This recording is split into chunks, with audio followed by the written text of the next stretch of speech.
So may I call upon the first panelist, Vice Admiral B.Kannan, ex-Indian Navy and former CEO and MD, L&T Shipbuilding Limited. He has held senior managerial appointments in operations, IR&D, and technical organizations since 1993. He is a former general manager in Naval Dockyard, Visakhapatnam.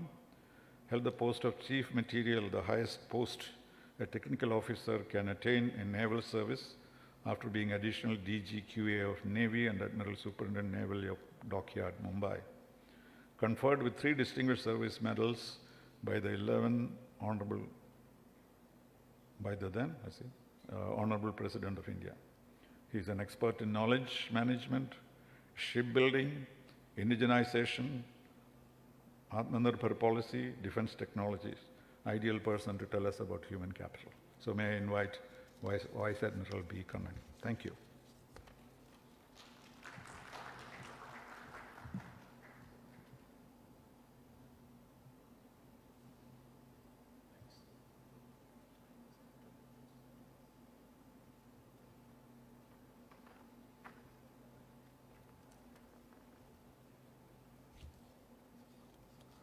Good morning to everyone.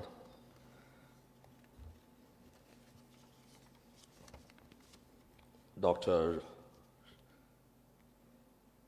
TPS, as is referred to in closer circles, TPSG, fellow panelists, ladies and gentlemen, very good morning once again.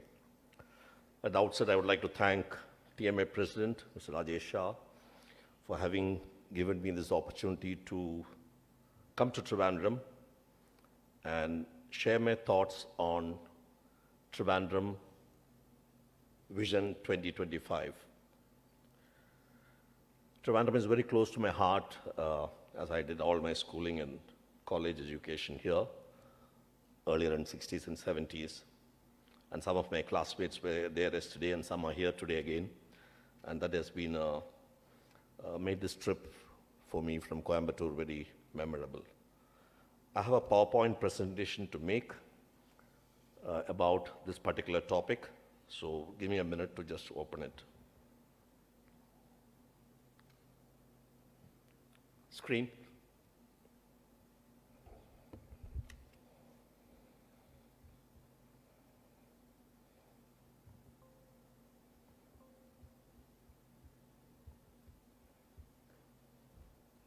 Close here. Thank you. Hello, excuse me.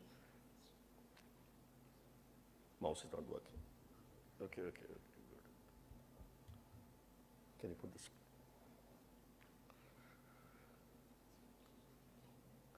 Right. Can I have a screen, please? Yeah, thank you. I recognize the fact, like many of you, that human capital is a key driver in economic growth. And one should improve the various aspects of human capital. But before I start my presentation, I would like to make a comment. Improvements in human capital can take you forward in a very slow, calibrated manner. The gestation period for changes on human capital side are long. So you have to keep patience to see the results in human capital. So I just go to my first slide.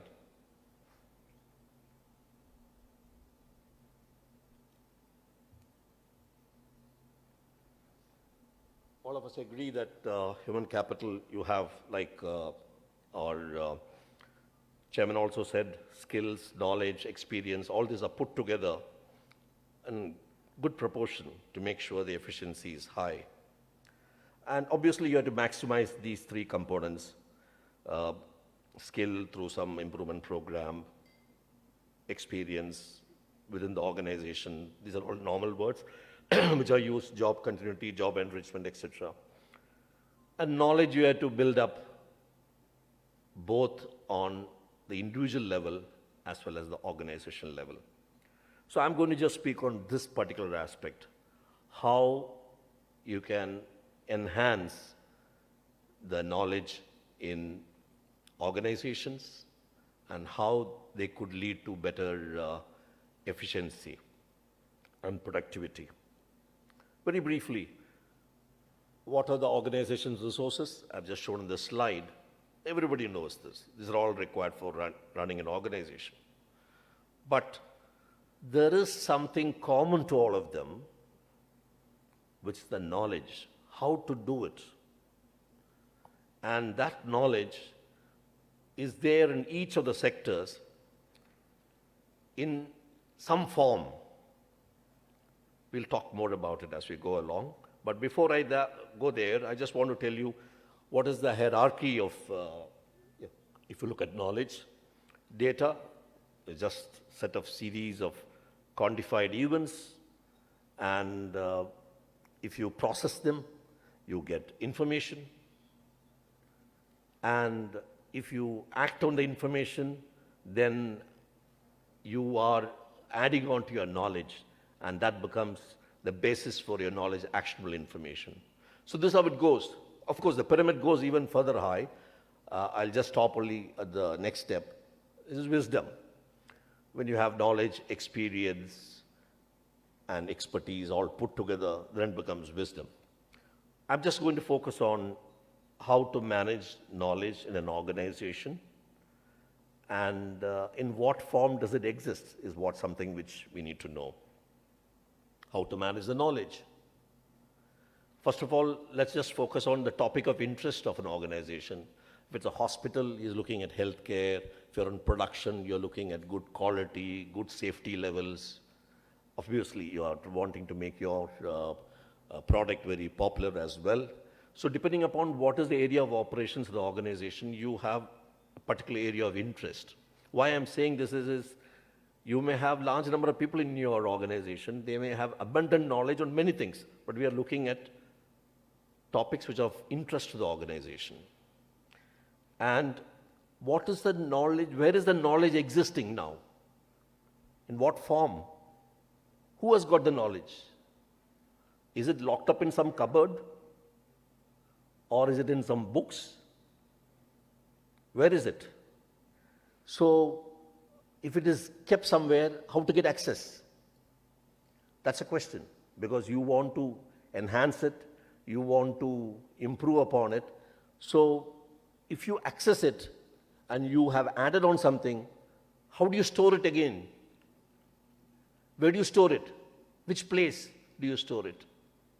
There are ways of doing it, I'm coming to that. But the fact is, we need to think knowledge as a resource which you can build up in the organization and which you can add on, which you can correct based on experience and if there are any failures, etc. And once you have stored it, how do you decide who should use it? There may be some confidential information and confidential aspects of the knowledge which you don't want everyone in the organization to know about. There has to be some access control to it. And somebody has to decide who needs it, maybe obviously from the higher hierarchy in the management. And if somebody wants to search for some aspect, how do you permit a person to search? Where does he go and search? Does he go to the library and search? Does he go to some books of the organization to go and search what is to be done in such a situation or what was done in such a situation earlier? Where does he have this access to? How do you do it? And finally, can you quantify the amount of knowledge which you have stored? Is it a number of pages, or is it in the number of bytes which you have in your computer system? So this is something which we need to look at it. Unless you have improved upon on all these fronts, then you are not managed knowledge. Manage means anything quantifiable only can be managed. So obviously you have to have some idea about how the knowledge has to be quantified, shared, accessed, distributed, etc., so that your organization runs more efficiently. So let me say that knowledge is broadly stored in two places. One, it's in the brain of the employees. It's not in their pocket. It just remains here. And other one is in the form of some orders, some documents, some advisories, etc., issued by the organization, which are easily accessible, easily retrievable. While what is in the brain of the employees, it's not easily accessible. It is accessible with some difficulty, provided the employee is willing to share it. But otherwise, it is a resource which is away from your reach. And if you had to compare these two, it's like an iceberg. What you see on top is what is in documents, published, put on notice boards, put in the library, annual bulletin which has been issued, balance sheets, profit and loss statements, etc., etc. They all give some information about the organization, how it has been doing, how it has improved, etc. But a lot of it remains submerged underwater, which is what the employees carry with them. Each one of them carries some amount of knowledge based on his role in the organization. And if you can make what I've called KT there, which stands for K tacit, if I can bring out more of K tacit into the other form, explicit, then the organization is enriched with a higher level of knowledge, which can be utilized gainfully for performing more efficiently. How to do it? There are different techniques. You can try to take out from employees' minds through interviews, seminars, like this, meetings, notes, etc. you make, and then you codify it and put it in the organization knowledge. It can be done very easily these days because of technology. Technology permits you to do this filtering subject-wise, codifying it depending upon the topic, and then distributing it to your other employees, and also imposing an access control on certain information or certain parts of which you have filtered and kept. So today, technology permits you to do it very fast. Like our chairperson said, you should use technology. We should use technology to make sure it is distributed easily with access control, and you are able to keep on adding to it almost online, near real time. You are able to do it based on the developments in the organization, right?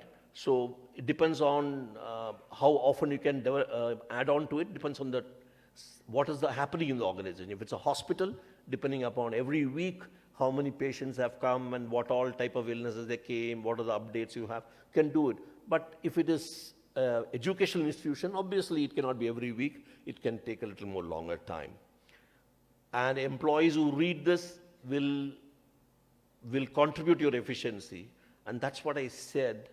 Human capital contribution towards efficiency is long gestation. Despite this technology providing it to the employee, it will take time for him to realize this. I just want to tell you how technology has come very close to managing the knowledge. You all remember, or at least many of you remember, in 1960s we had a data processing centers. Almost organizations had data processing centers for procurement, they had something for finance, they had for some other HR group, etc. And in another 10 years' time, it became MIS, Management Information System, when data could be processed, could be compared, trends evolved, some sort of suggestions given from the computer, it became Management Information System. And slowly, slowly, it got further consolidated with computer technology developing very well. It came to knowledge management by early 2000. And today, in 2020, this is the point which I will touch upon a little later, is more of artificial intelligence and organization learning. We'll talk about it, how technology has brought us very close to the management techniques which are prevalent. let's look at what is happening in knowledge management worldwide. It started with a Swedish financial company in 1990s. They wanted to know their customers well. They wanted to make sure that the information which is stored in their system is converted to befriend the customer and have a knowledge of that, and that's how they started it. Subsequently, it started in NASA. In fact, there was a period almost when NASA had a lot of failures, and they found it was due to many senior scientists leaving, and many of their learnings, many of their knowledge was not passed on to the subsequent generation, which was not taken into account while they were progressing the missions. And the failure analysis finally led to the conclusion that the knowledge was not passed on to the subsequent people. 2002, the Army started it in US Army. The Air Force and the Navy followed quickly in the US. They practice it in full measure presently. Industries also started doing it in the West. In India, a few IT firms have started from 2010. I think this has happened because in the IT industry was also the parent for the technology which was being used in knowledge management. So they were the first users, and they have been using it. Of course, now it has gone to some hospitals. It has also gone to some other industries, especially large corporate houses it has gone to. So in the last few years, KM, that's what I call the short form for knowledge management, has got integrated with Industry 4.0 applications. And I presume many of you know what is Industry 4.0 applications. So they have got merged, and they have produced some fascinating products like artificial intelligence, learning organization, machine learning. I'll just take one of them for just to highlight. What is artificial intelligence? Somebody external to you or external to a human being is suggesting what can be done based on what has been written in the software of that product. Who wrote the software of the product? Obviously, some software engineer. How did he write it? How did he write it?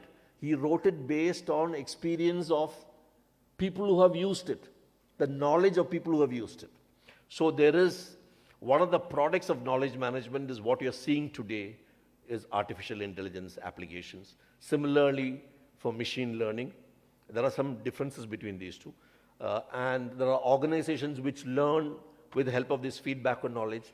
It's also a product of knowledge management practices which have started in many organizations. The drivers for KM are management should be committed. The top management should be committed that they need to do this and not just have everyone operating out of their tacit knowledge. And without that man, that knowledge is not there. So look for the person or look for another person who may have less, we may have more also. But commitment of management to generate organization knowledge is very vital. Technology I already talked about.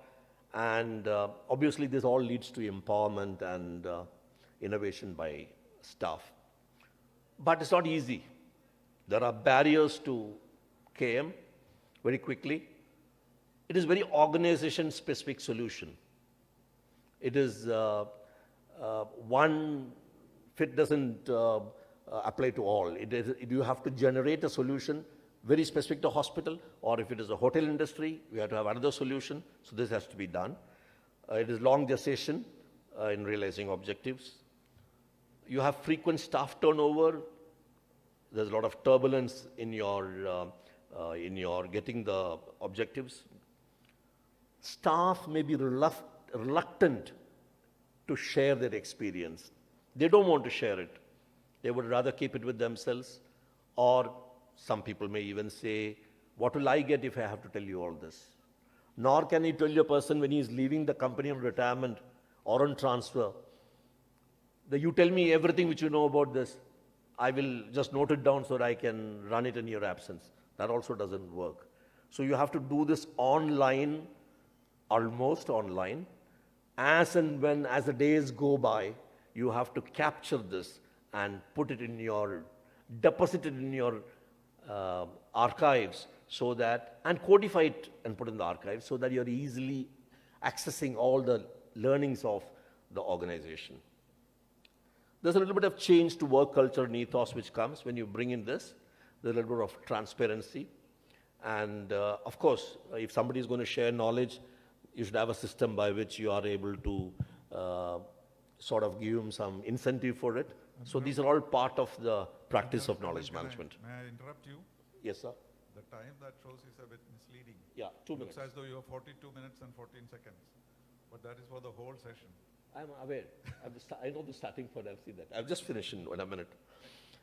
I told you the interest of the top management is crucial. In summary, you have to identify from which employee you have to take it. You have to capture it. You have to codify it and share.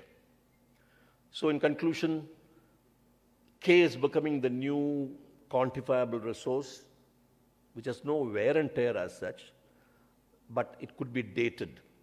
It may be outdated because of some changes in the organization or technology.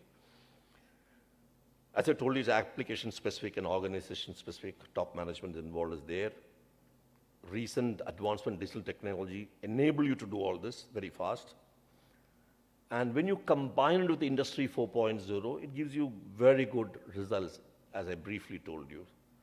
And the most important thing, which I have come to learn while I was reading about this, people are already talking about Industry 5.0, where organizations' knowledge will be the fifth dimension for empowering industry. When I say industry, it means organization. With this, I conclude my presentation. Ladies and gentlemen, thank you very much. Jai Hind. Yeah, I'll just answer your question regarding why it's not being the financially reflected human capital, even though that's what you asked. Am I right? So it's today we are understanding human capital as a mix of skill plus knowledge plus experience, etc. If there is lack of skill, obviously the organization is not delivering as efficiently as it was planned to be. So that will show up in the throughput of the organization, be it services or by production. So that is one area which has not been quantified. But as far as knowledge is concerned, I already talked about it. There isn't any effort to quantify knowledge in organizations. So far, it has not been a very successful attempt by anyone to quantify it. When it comes to experience, you see any of the company's report, it will tell you how many people left the organization, and if there are some prominent people who have left with a lot of experience, or there's been exits from certain specialized areas, it is talked about in the report. It may come in the director's report, or it may come in the HR report of the company. So it does not reflect directly in the finance sheet, but qualitatively it is talked about in the reports. You have to deduce from that, but you can't put a number to it because we haven't yet started doing it. And I don't think it is happening even in the West as well. Thank you, Admiral. I presume that there are no questions in any case. May I invite Mr. Vijay Chandran, past president of TMA, to present the memento to Vice Admiral B.Kannan.